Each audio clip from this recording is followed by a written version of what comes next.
In this world of technology, things are ever changing, rearranging. You need someone to help you out. I know someone who can. Come and take a journey with me as we go through the land of technology.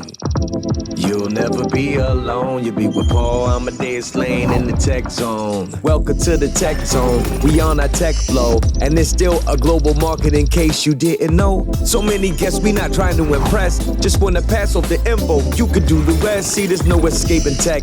It's part of our lives. Keep every individual connected worldwide. But all this innovation is more than entertainment. It's people like you paving a new way every day. So let your imagination run wild with all the things that you dream about. Cause the tech zone is on now with Paul Amadeus Lane. Blah. Come and take a journey with me as we go through the land of technology. You'll never be alone. You'll be with Paul Amadeus Lane in the tech zone. Hello and welcome to this edition of the Tech Zone. I'm Paul Amadeus Lane. How are you? Hope you're doing fine. Thank you so much for tuning in. We got a great show planned for you today.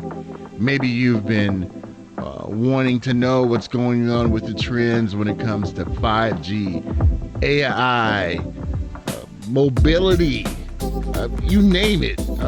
What else? AR, VR, all the different trends out there when it comes to the consumer tech market out there. Well, I'm going to be joined by a great friend of mine coming up in just a few moments to give us some insight when it comes to this area. You don't want to miss that. We're also going to be talking about some other topics on the show too, social media and how we can social media responsible out there, so you don't want to miss all the great stuff going down. So remember, if you always want to connect with me, you can do it PaulAmadeusLane.com here on ABC News Radio KNET. You can download the podcast, subscribe to it, and really the best way to do that is to go to the website PaulAmadeusLane.com. It has all the information you need to do to connect with me. All right, you ready to talk about some trends when it comes to technology? Well, without any further delay, let me bring on my great friend. So happy to have one of my great friends that I've known for over a decade from the Consumer Technology Association. We go way back. Steve Koenig, VP of Research. What's going on, my friend? How are you? Paul, great to be with you back in the tech zone. It has been a long time, way overdue, so just delighted to be here. Hey, my friend, I am delighted too. We're just months away from CES 2020, and I'm starting already to get the itch. You are too, because you're going to be traveling leading up to that, man. And so I know you have a lot on your plate. How do you keep everything together, Steve? I mean, you're always flying and jet setting. How do you do this? Yeah, well, there's just so much to talk about in consumer tech these days, and I think around the world, what we often hear is that everybody is looking for perspective. Why? Well, because pretty much every company today is a tech company. Consumer technology touches pretty much every commercial and industrial sector. And so this is why we have events around the world, including, of course, CES in Las Vegas, but also CES Asia in Shanghai. We have some European events as well. And again, I think people are just looking for perspective on what does all this technology mean? Where are we headed? What are opportunities? And what are the challenges that we face as a global community? And Steve, I just want to have a little fun with you before we have our serious discussion about what we're going to talk about. Steve, I remember it was a few years back, and we, members of the media and others, we didn't know what was going on. We were in the trends and market research speech that you and Sean would give at CES, Sean Dubervac, all the time. And we saw the word CTA. We was like, what in the world is this? And that's when you guys announced, the new rebrand. And I was like, and it made a lot of sense, Steve, because you guys were ahead of the times to see that technology is touching every aspect of every business out there, and you guys are on top of it. Yeah, well, that was several years ago, as you mentioned, when we changed our name from Consumer Electronics Association, CEA, to Consumer Technology Association, CTA. And yeah, the reason is that our membership constituency had really grown beyond the boundaries of just devices and electronics. We had entertainment companies, retailers, chip makers, really the whole value chain in the broader technology industry, including automotive. And that's what's made, I think, my experience in the industry and certainly here at CTA really interesting is that we've witnessed over the past 20 years, even 30 years, this ever-expanding industry that has absorbed over that time frame different industry sectors that previously were really considered separate. Like IT used to be really considered separate from consumer electronics, which was basically radios and TVs and these things. And now automotive is really wholly part of the technology industry. Why? Well, we have all these safety systems, entertainment systems, and so forth, self-driving vehicles, really kind of the next wave in automotive. So yeah, it's been really interesting, and that's why we felt compelled to change our name from electronics really to technology. So we like to say technology is our middle name. Absolutely. And Steve, I got to find some of our old interviews we did like over a decade ago and just see what we talked about back then and see how everything came to fruition. I got to put my team on that. But hey, my friend, let's chat about something that's really been in the news a lot, and that's 5G. So, Steve, what are the trends when it comes to 5G? What should we know about what's happening? Sure. Well, 5G is the next wireless generation. Listeners are obviously very familiar with 4G LTE, what we've enjoyed. And 5G is really just getting started here in the United States. We've got the early networks from the major carriers starting to stand up in different places around the country. And as that next generation of wireless connectivity, you guessed it, it offers a number of benefits beyond 4G. And when we think about all the benefits that we've enjoyed as consumers with mobile broadband, streaming video, and so forth, with 4G, it's fun to imagine what's going to be possible in a 5G world, because 5G is going to expand on 4G's benefits, which again is pretty much mobile broadband. So what we're seeing now with 5G are a lot of the early initiatives are focused around enhanced mobile broadband, which means faster mobile connections for all of our YouTube videos and other things, and a lot of other services that depend on mobile broadband, social media, and just a host of others. But what's important, and I think a lot of listeners may not completely understand, is that there are a lot of other benefits relative to 5G they're really even more important. And these things are low latency and greater capacity. And it's those two things that are really going to unleash a wave of innovation over the next decade, and which is why 5G is really the first wireless generation that will eventually be led by the enterprise or the business sector, not consumer mobile broadband. Wow, that's blowing my mind, Steve. I had no idea that business will be the driver of this. And you talk about the latency, and we know in parts of the United States we have rural areas with internet. Ones are not able to get internet, or the internet is so slow they have to deal with satellite, and that's the latency issue that you can really see with the lag time. So, will 5G, when it comes to consumers and our households, especially in rural areas, are we going to see that implementation soon, or is that somewhere down the horizon? So one thing to consider about 5G, I've talked about the benefits. So faster speed, lower latency, and greater capacity. These are the three things that really define 5G. And again, a lot of these early initiatives are around enhanced mobile broadband or the faster speed, but that's just the beginning.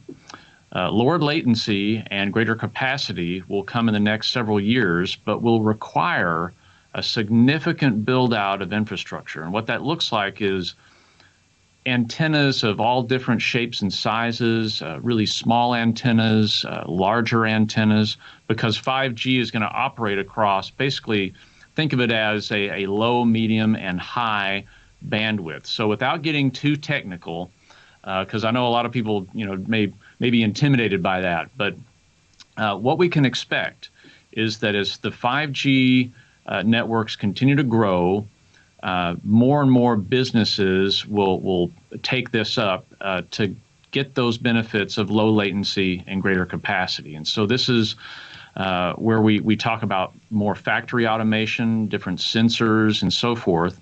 And bridging out to those rural communities, 5G is going to touch, it's going to impact, intersect with and impact every commercial and industrial sector, from entertainment to agriculture. So my idea is that, yes, we've had this dynamic of the so-called digital divide, which is essentially what you were describing, Paul. It's tough to get a connection out in these rural communities, certainly a really reliable, fast one. But I think 5G is going to change that as agriculture takes up 5G to further automate and bring sensor connectivity, thinking about drones and other automated systems to help feed the world. When we get 5G out in these areas, that establishes a beachhead for 5G to overlay with those rural communities. So I think that's one way that we get 5G out there, and we basically have congruent connectivity, whether you're in downtown Manhattan or out in the sticks, as we like to say in Texas. Well said, my friend. And it kind of reminds me of a talk that you did from the market research talk where you do at CES a few years ago. I remember you talking about cutting the cord with VR and how 5G was gonna be a part of that. And it's good to see that we're at that point now where we're starting to see these things take place. Exciting times. Another thing I always enjoyed hearing you in your viewpoint on it at CES, Steve, is AI. Where are we at with the trends when it comes to AI? I know some out there, or maybe a few out there, are kind of afraid of AI. They saw the movie AI Robot, and they think Sonny's going to come and say, I didn't kill the man, and all that other stuff. But what are some of the trends when it comes to AI that we should be aware of? Well, really, artificial intelligence is permeating every facet of our commerce and culture. And listeners are probably familiar with Google Assistant and Alexa. I mean, that's probably the most visible part of the AI spectrum, but there are many, many other facets to AI that really intersect, again, with commerce and culture. Machine learning is kind of where things got started with AI. Basically, today, data is the common denominator in the industry and in our daily lives. Data underpins everything that we do. I mean, think about your daily email and so forth, all the way through to your Netflix queue. I mean, and streaming video. All this is data everywhere, and that's only going to expand exponentially in the next decade. So we needed a technology that's going to help us make sense of all this, and AI is that answer. And machine learning basically are advanced algorithms that sit on top of mountains worth of data, and they help make sense of it and can push it in different ways. But facial recognition, speech recognition, object detection, all these things are qualities of AI, and where we're starting to see applications in the consumer space. So again, it's permeating every facet of our commerce and culture. And we can expect that to continue. And our research at CTA has shown that consumers endorse these benefits for a range of reasons, but convenience is certainly one of them, helping them manage their lives better. And look no further, again, than your Netflix queue with those recommendations that come in. Those are very helpful. I mean, nobody has more time to hunt up a new series on Netflix or Prime Video, what have you. So, again, consumers endorse a lot of these benefits. And it's true that there will be some automation and perhaps some workforce disruption, but those are a normal part of evolving as a culture, as a society. We've been around that block before. with the previous industrial revolution. And that's what really, when you get down to brass tacks, Paul, I think that's what we're talking about when we're consider 5G and AI is this fourth industrial revolution characterized by smart technology. And at CTA, we're committed to responsible policy that's going to help ensure that America is a global leader in that fourth industrial revolution of smart technology. Unleash that innovation. That's what we're talking about. And Steve, one of the things that really warms my heart when it comes to AI is seeing what they're doing when it comes to wheelchairs.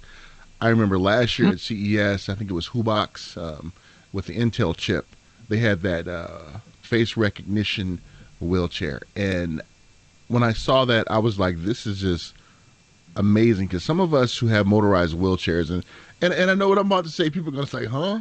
Sometimes your arm get tired from pushing that stick. I mean, it's just like, you're using that, that same muscle for like 5 or 6 hours and your arm get tired. Or what if somebody is a full quadriplegic or have CP or something and have to operate a wheelchair with their mouth? Just having that facial recognition with that AI just really shows, man, how far we've come in this tech sphere.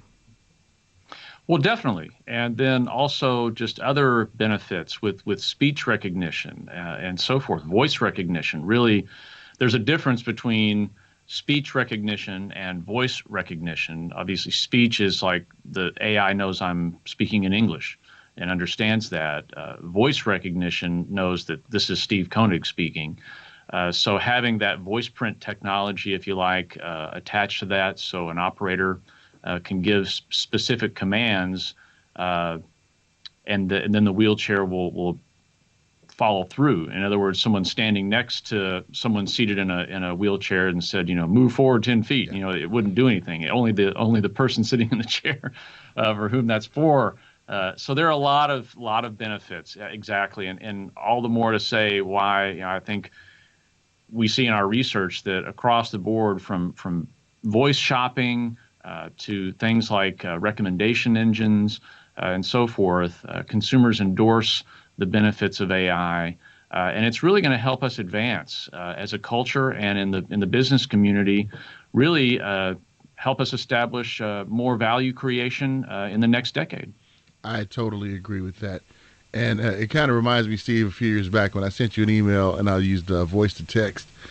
And Steve, remember how cryptic that email was? And I had to either text you or email you back, say, Steve, man, I'm sorry, I'm using voice to text. This is what I was talking about. But disregard, yeah. It was funny. And then, like, you bring up a very good point about recognizing your voice when it comes to AI. I know with our Google Assistant that we have at the home, I remember one time I asked it something, but my wife asked the same thing, and they wouldn't give my wife the information. So she was like, they don't like me. I said, no, I can keep things away from you, Ray. I can just put it in the Google Hub, and they won't give you the answer because they don't recognize your voice. But we see that in action, and we definitely see the benefits of it, Steve. And one other area we wanted to look at, too, and that is the mobility trends. And if you live in inner cities, you've probably seen these scooters around and everything. So Steve, what's going on with those trends right there?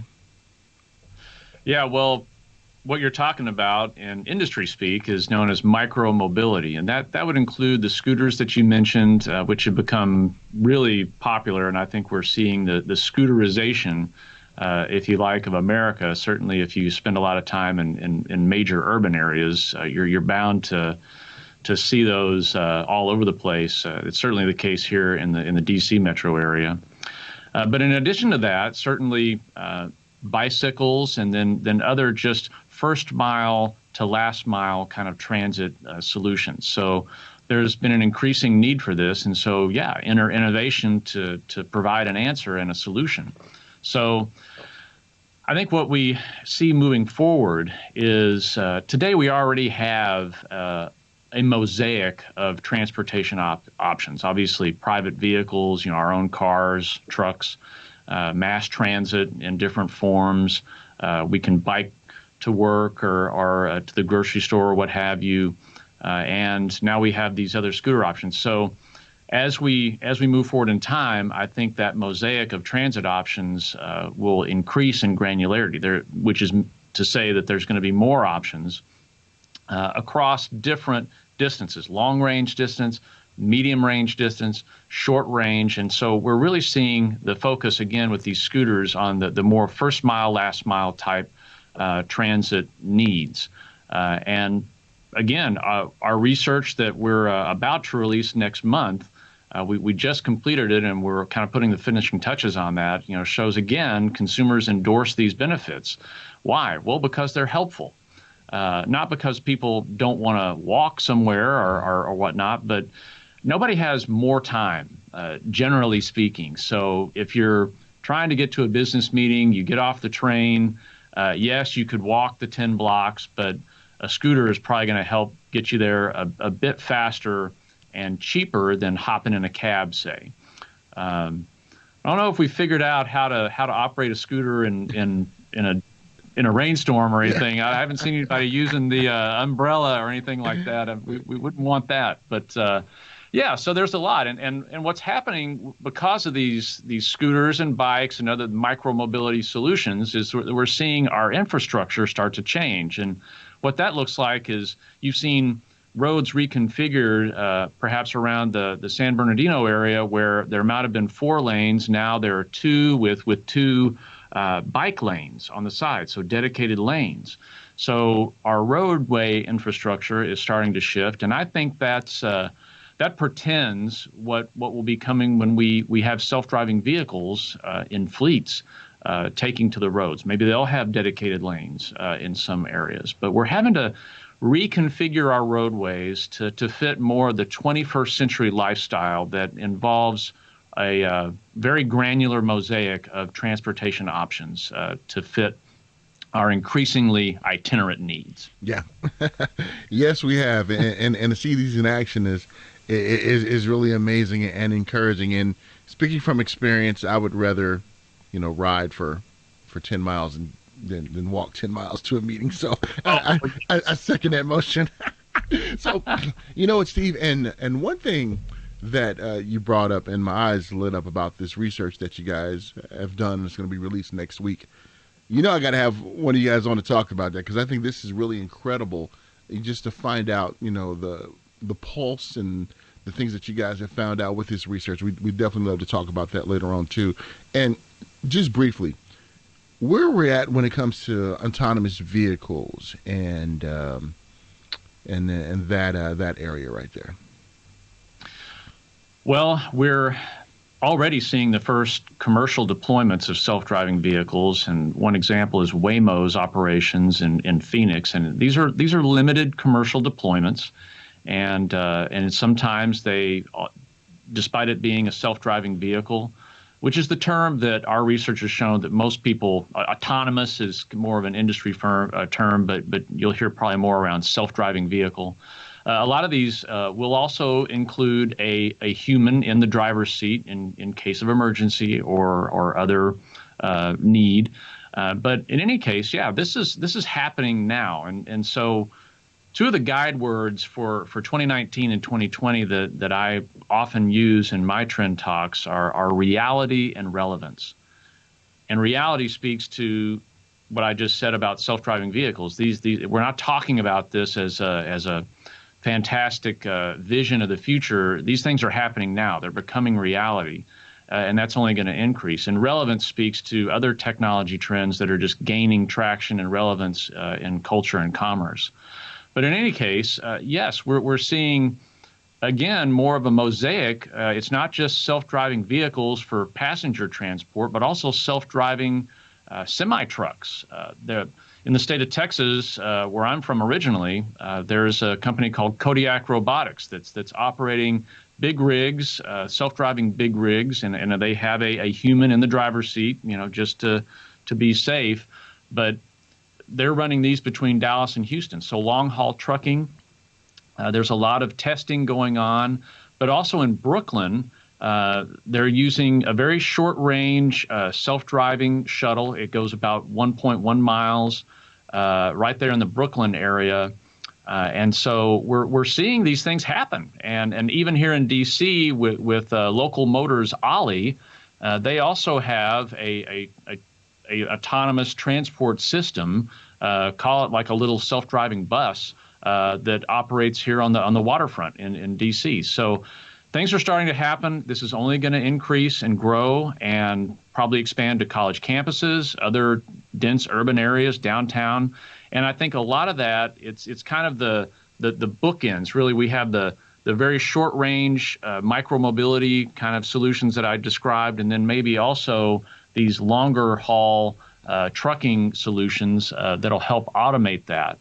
So exciting things to come with self-driving vehicles. Absolutely. And I remember me and one of your former colleagues, Jeff Joseph, we used to talk about this a lot whenever I would interview him about self-driving vehicles and everything, and to see kind of where we're at, right now in the stream of time is really encouraging. I love it. I love all this innovation, love this technology. I'm embracing it. I'm not afraid of it, because great folks like you guys at the CTA are making sure that all things are handled correctly. So thank you for the confidence that you give us out there, Steve. We really appreciate that.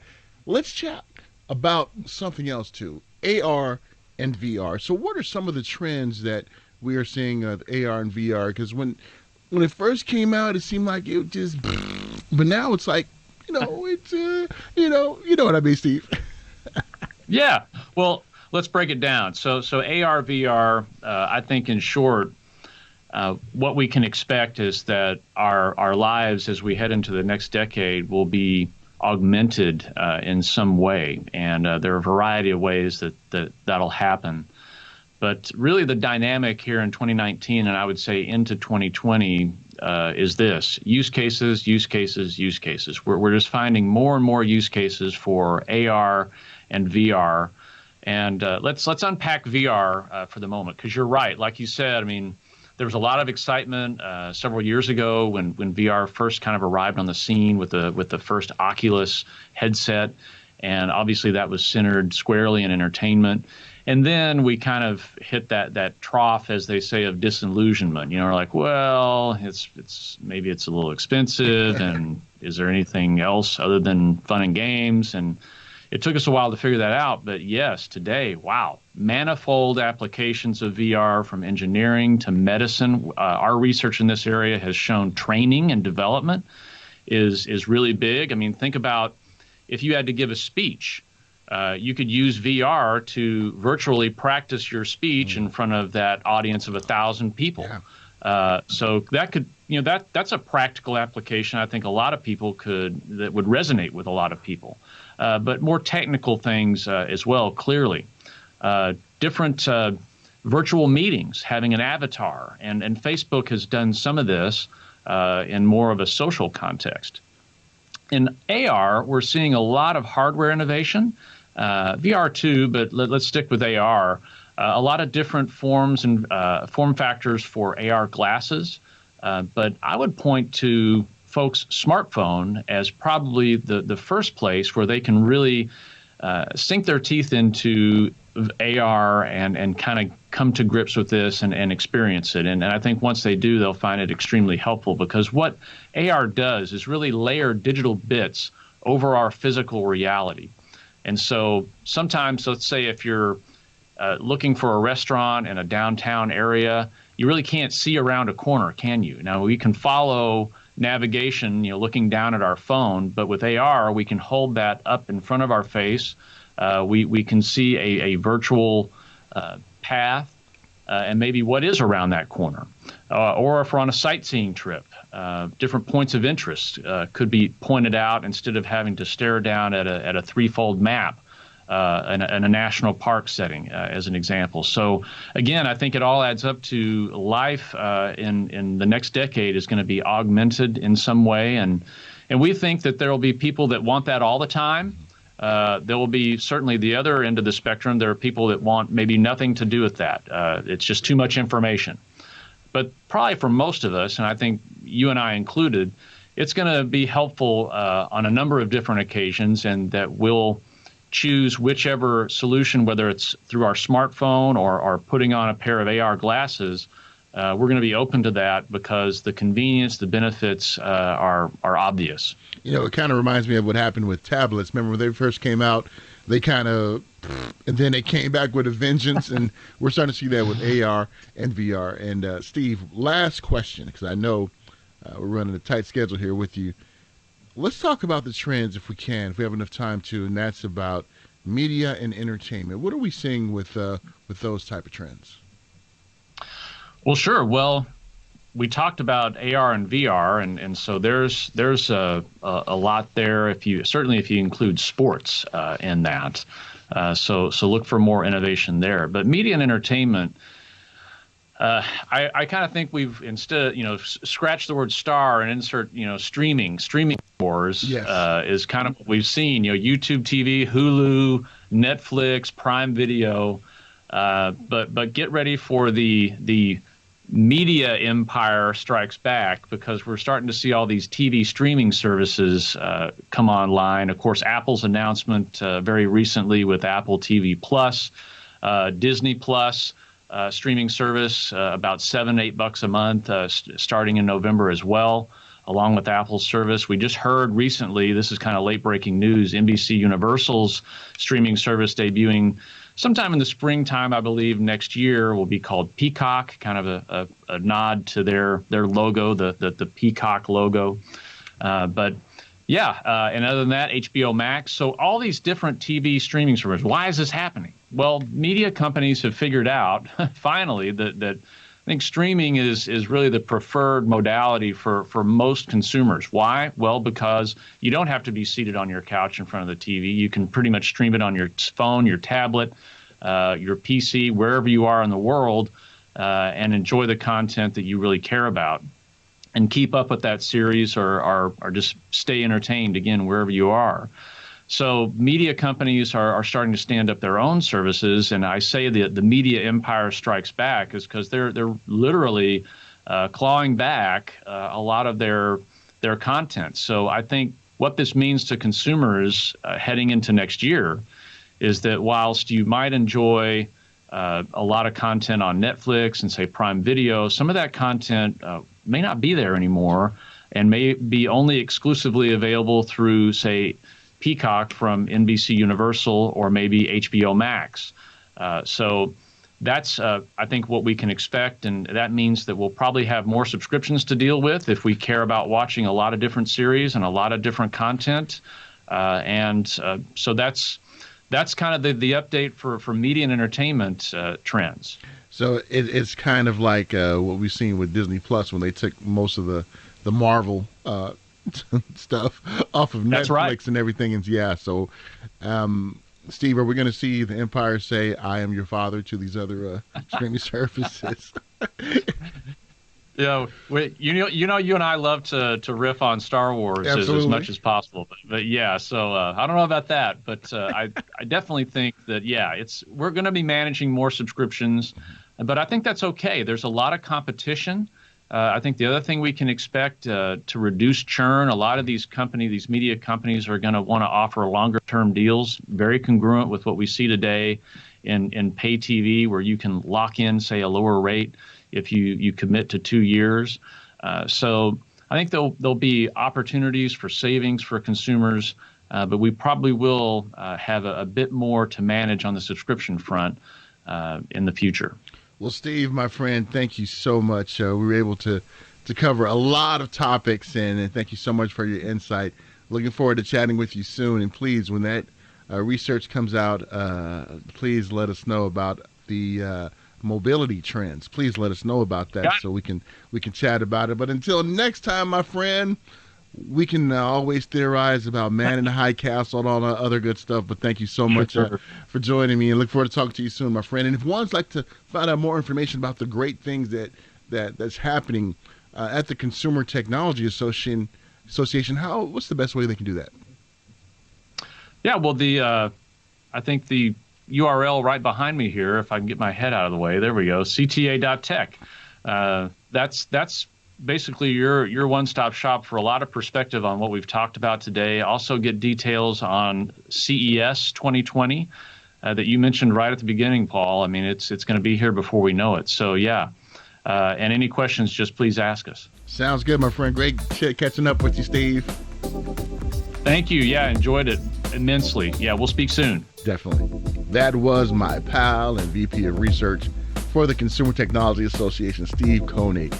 Steve and I have been knowing each other for over a decade, and I always enjoy talking to him. And one of these days, I'll tell you some stories about me and Steve, some of the segments we used to talk about when we have a little bit more time. All right, when we get back, we're going to talk about how we can social media responsibly. So you don't want to miss that coming up after these messages. In this world of technology, things are ever changing, rearranging. You need someone to help you out. I know someone who can. Come and take a journey with me as we go through the land of technology. You'll never be alone. You'll be with Paul Amadeus Lane in the tech zone.